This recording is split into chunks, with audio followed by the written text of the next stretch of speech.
Anouk, where's the power? Where's the power? It's Halloween. Follow me.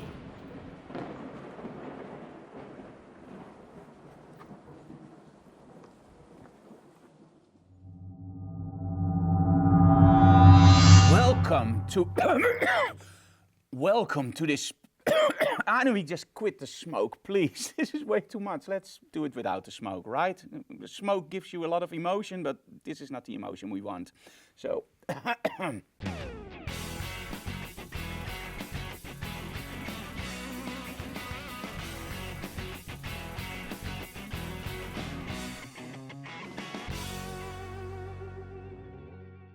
Hey guys, and welcome to a very special Ghoulie episode of Digital Classroom. Today, it's not about lighting, it's not about technique.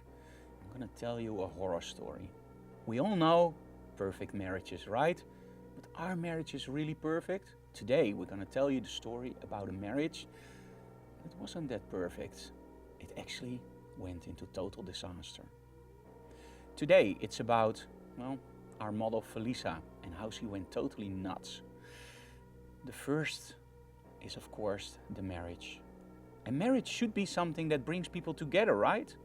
But how about if you really are not happy in your marriage and your husband drives you nuts? Well, at Halloween, weird things can happen. We're now talking about the witching hour at Halloween Eve. Yeah, she goes down to the cellar, puts on her wedding dress because, well, she wants to look pretty. And for us, blood looks better on white, right? But she can't face the truth, and that's why she had to put on a mask. She calls out her husband, "Honey, come down, the lights are off."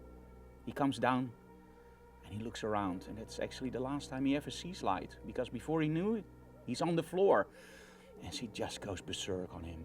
But now, you have a body. What to do with the body? Well, she never thought about that one. Well, luckily there's a forest really close by. I don't know if it's smart to be in a forest close by. Maybe she should have driven a few miles further, but she didn't. So she went to the forest, dragged the body of her husband all the way through the forest. The only problem was, where do you leave it? So, in the middle of the night, well, she had to dig a hole for her husband. And finally, when it's done, did she feel any regret? Well, you figured that one out. Today it's all about storytelling. It's not about technique, it's not about great styling and everything. No, it's actually one dress, one mask, one light source for all images. The idea of photography is, of course, storytelling. And what better to do with storytelling than create a creepy story, right?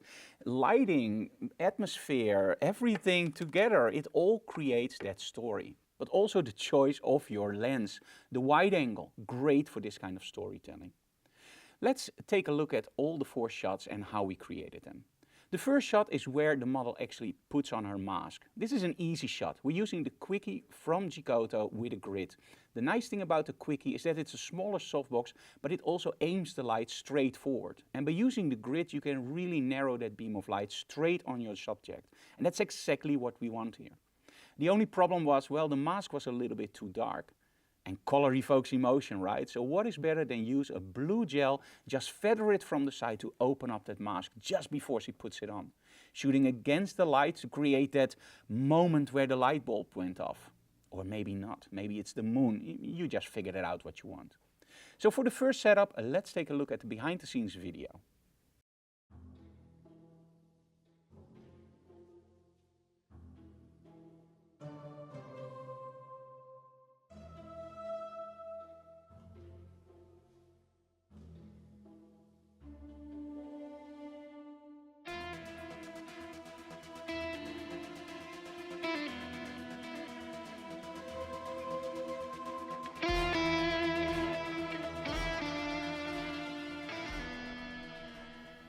As you can see, that was the first setup. The second one was a little bit more complicated. For the second one, I knew for sure I needed Photoshop because, well, I don't have a cellar in my studio and I'm too lazy to build one because we have Photoshop AI and Boris FX for all those nice effects. But I'm not a great Photoshopper, so I have to make sure that it's easy to make that selection. And that's why we're using a black backdrop, a lot of smoke and the Lindsay Adler Westcott projector. The projector is great because it's a gobo projector, and with a gobo projector you can create all kinds of different motifs in your smoke. For example, if you're in a forest, you can create a little bit of the shadow of the trees. And by using smoke, well, the editing just becomes a lot easier in Photoshop. So how about shooting this one? Well, we wanted to make sure that it looked weird. And you don't want to make a weird shot with, for example, a 200mm and just compress everything. That's nice for the scene, but it doesn't give you that extra motivation, that extra emotion in your shot. And that's where the wide angle comes in. The wide angle is awesome for this. The wide angle distorts. You have to remember that cameras don't see depth. The only thing they see is if something is closer to the lens, it renders it larger. If something is further away from the lens, it renders it smaller. And that's one of the techniques you can really use for creating images like this. Well, you didn't see the image yet, but believe me, it's awesome, I think. So for this image, I'm using the wide angle and I'm sitting on the floor aiming up. So that already gives you a different look. It's also important in Photoshop that when you create a backdrop, you have to take into account that you're shooting from a lower angle. And thanks to the new Photoshop Firefly, you can actually put in your quotes, low angle shot. So it's very easy to create it. It's not that easy to get the end result, but in the end, I think we figured something out that looked great. Now, of course, for the first image, we have to make sure that, well, she has a husband. And we didn't have a male model, so one of the attendees of the workshop actually, well, he said, well, I want to do it. And let me interrupt this story, by the way, very quickly. If you know where my student is, please let him know that his camera bag is still here, because we didn't hear from him back. So I don't know where he is, but if you see him, his camera bag is still here. So anyway, for this second setup, low angle, very wide angle, and of course shooting it straight up. And the model really has to act. This is not about being pretty, this is about being crazy and really nuts. So first image, attendee on the floor, a model on top and hitting the attendee, and a lot of blood. For the second shot, we actually used exactly the same setup, but now the attendee is laying on the floor and she's literally dragging him to the forest. Also low angle, and thanks to the smoke and the backlighting, we now actually also see the outlines of our victim, of course. We don't want a lot of light on our victim. It's all about that crazy person with the mask and a wedding dress, right? Because he can't face reality. That's why she's wearing the mask, all those images, because she has to be distant. So that mask really has to jump out. But also the tools that she's using. What did she kill him with? Where is she gonna bury him with? All those things have to be in the frame and has to be saturated. I hope I pronounced that correct, but you know what I mean, right? So to make sure that you see everything, we have to make sure that it's against a white backdrop. And that's where the wedding dress comes in great, because if we hold it in front of the back, it just doesn't show up. So that's why we're using the wedding dress as a little bit of a contrast. And of course the low angle again, also with the dragging shot. But we can talk about it for hours. Let's just take a look at the behind the scenes video.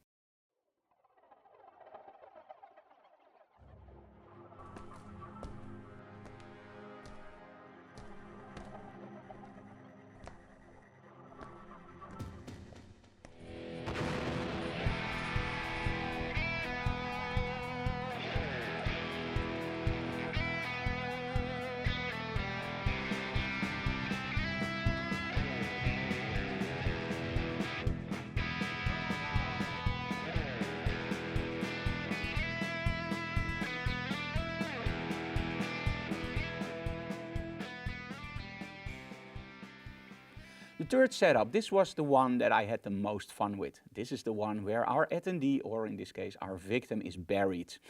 And well, again, very, very low angle, and remember the camera distorts everything that's close to the lens. So in this case, the shovel, really close to the lens. But we wanted to make it a little bit more extra, well, creepy. And that's why she's actually throwing down his wedding ring, as you can see in the image. And that's all Photoshop. So everything is real, except the backdrop and the ring, of course. Low angle shooting up, and again, only the quickie as our light source. Great fit for these creepy images. And of course in Photoshop, a little bit of tinting. But let's take a look at the behind the scenes video from this setup.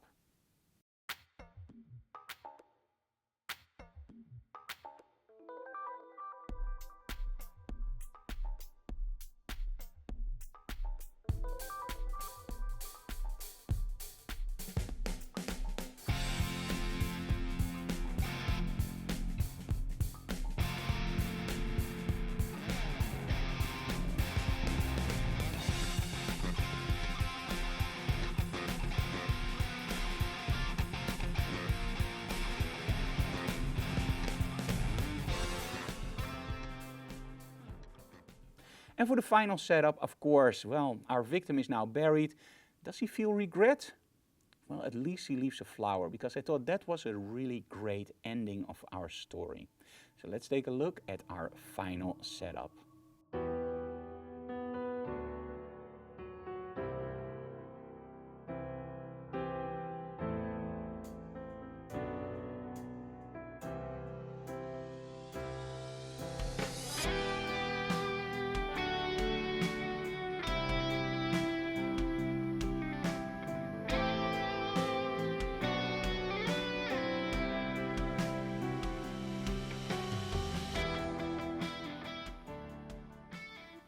Hey guys, I hope you enjoyed these images. Let's take a look at the images again, but now in the order that we actually intended them in. So straight after each other.